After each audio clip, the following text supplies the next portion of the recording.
Good morning, folks. I'm wearing the same color as my last video because I'm making a tribute to somebody with Irish roots. This morning, we have a tribute to the late Mr. Ted COGAN, COGAN. He was born with roots in the beautiful province of Cape Breton Island. The roots come from the beautiful province of Newfoundland. Well, police tell you, you can't beat Newfoundlanders. His mother, late mother, God bless her heart, was a first-generation Cape Bretoner. Actually, his lovely wife, Agnes, she's the Cape Bretoner from the pier there. She's a first-generation mainlander. So you got his mother, from the wonderful island province of Newfoundland.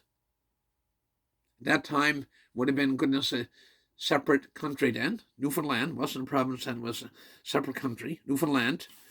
She was a first-generation Cape Bretoner. And the equally very capable cat, Mrs. COGAN, well, they both became the mainland, they became first-generation mainlanders. Back to Mr. Ted COGAN. Mr. Ted COGAN, I first knew him as manager of Virgin Credit Union in Antigonish. He took over the institution when it was, $17 million was their asset base. That wasn't too shabby in those days, back in the mid to late 70s. He would have taken over probably about 1977 or so, 76, 77, so $17 million range. Now it's, by the time he left the credit union, it was in $60 million. Assets went up fourfold, and that was quite an accomplishment doing small town, quite an accomplishment in small town rural Nova Scotia. He was a wonderful gentleman. He could make a decision. He was a kind, good man. I know he's the oldest in the family, and I say the oldest is always the smartest. Well, he was the oldest in the family. I'm going to digress here for a second. Speaking about the oldest, I remember him showing me a picture of his grandmother from the beautiful province Newfoundland, and she was her 100th birthday, and down around where's my map? Pettipas. The ferry crosses from North Sydney to Pettipas, and the Anquil Mountains, like the Corduroy Valley. The Corduroy Valley. There's a place called St. Andrews. There's a place called Heatherton. There's a place called Heatherton in the Corduroy Valley, and not far from it, there's a place called St. Andrews, which we have a Heatherton and a St. Andrews in Antigonish County, where I'm recording from. And it is Tuesday morning, the 17th day of October. So the local member of parliament, MP, was a heavy-set guy, balding hair, and he was presenting a citation, this back in the 90s, to his grandmother, who was 100. And Granny died, I think Granny was 102 or 103 when she died. And her daughter, who would be Mr. COGAN's mother, she was, I believe, 99 and a half, almost 100, when she went to heaven. Mr. COGAN was 86 years old. I seen him on regular basis at the R.K. McDonald Nursing Home.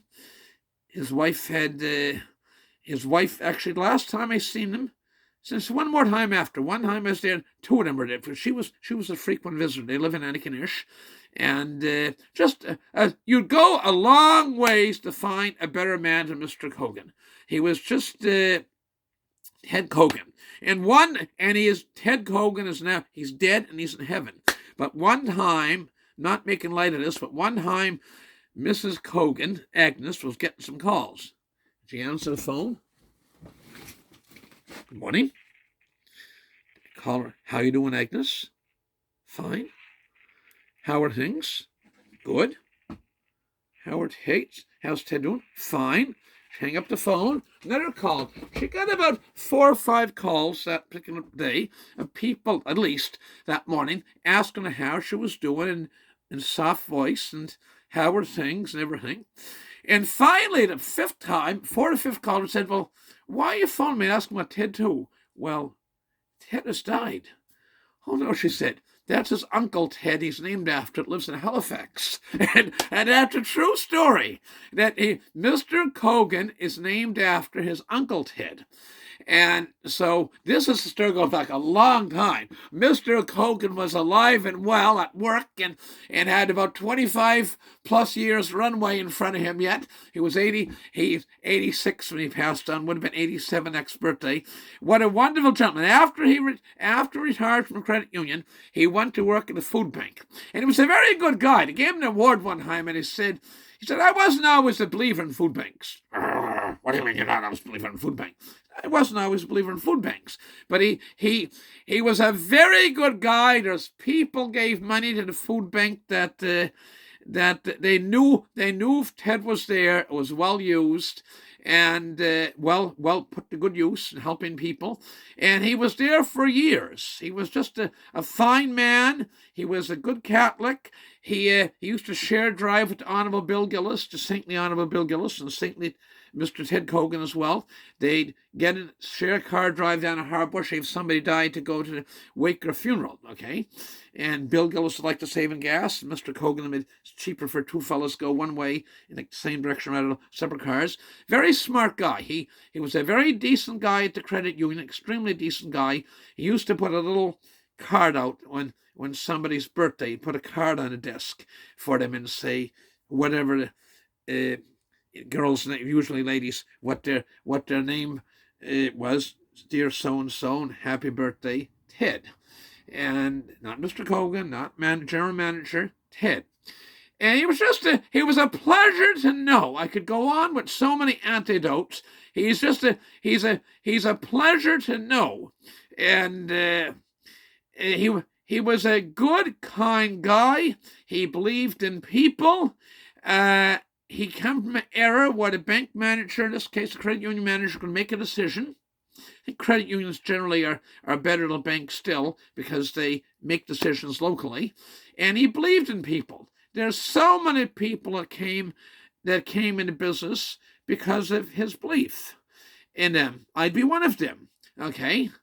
And he believed in people. He was good, not only good, he was very good with people. He was excellent. More good doesn't say enough. He believed in people. He was excellent people.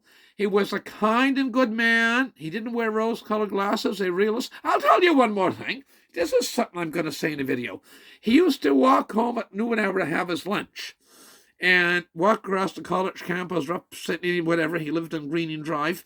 And he said, if I don't take my lunch and I die, he said, I won't do anybody any good. I can't help anybody. And he'd walk home for lunch and come back again. Herman Hadley did that. Herman Hadley, in a generation before me, and he was manager of Royal Bank years ago, before I was born, and just a kid.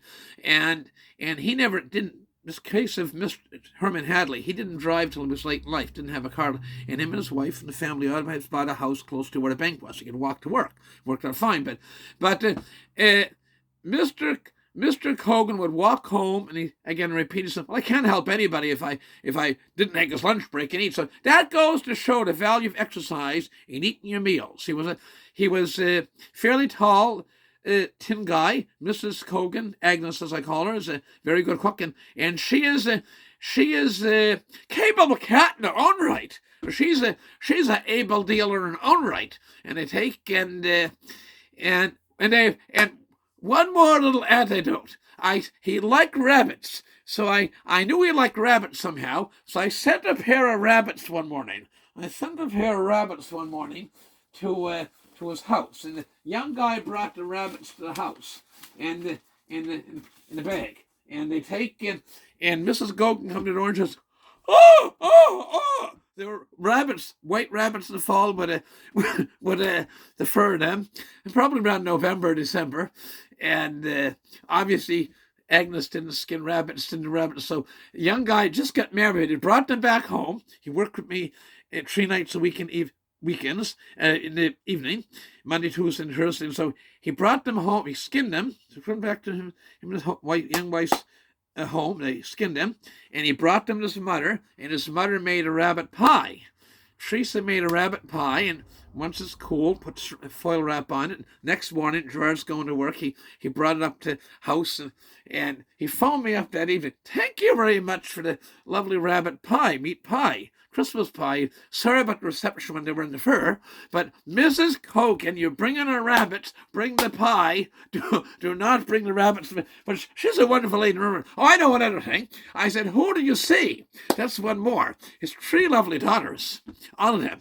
And so anyway, I said, who do you see? Well, the girl, come in. Dad, there's somebody here to see you. And so anyway, smart young genius of a young guy worked with me, Paul, and he says back to me, if that was Paul made delivery, he would have been back that afternoon to get a date from the daughter. He says, I'm married now, I can't go out. But anyway, his 3 lovely daughters, to his 3 lovely daughters, in-laws and outlaws, and numerous grandkids, and they might be almost up to great-grandkids by now, and to his wonderful wife, Agnes, and to his surviving siblings, I'm going to say a prayer.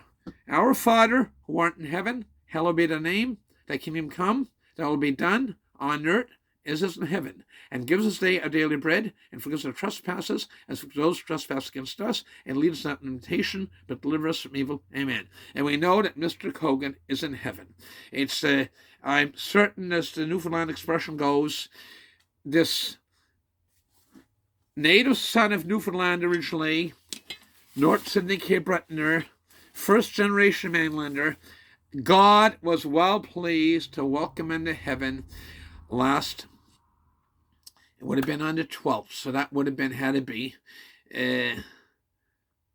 last Thursday when Mr. COGAN went to heaven. He was a pleasure to know, and the world is a much, much better place, eastern Nova Scotia, because of Mr. Ted COGAN. Thank you. Bye for now.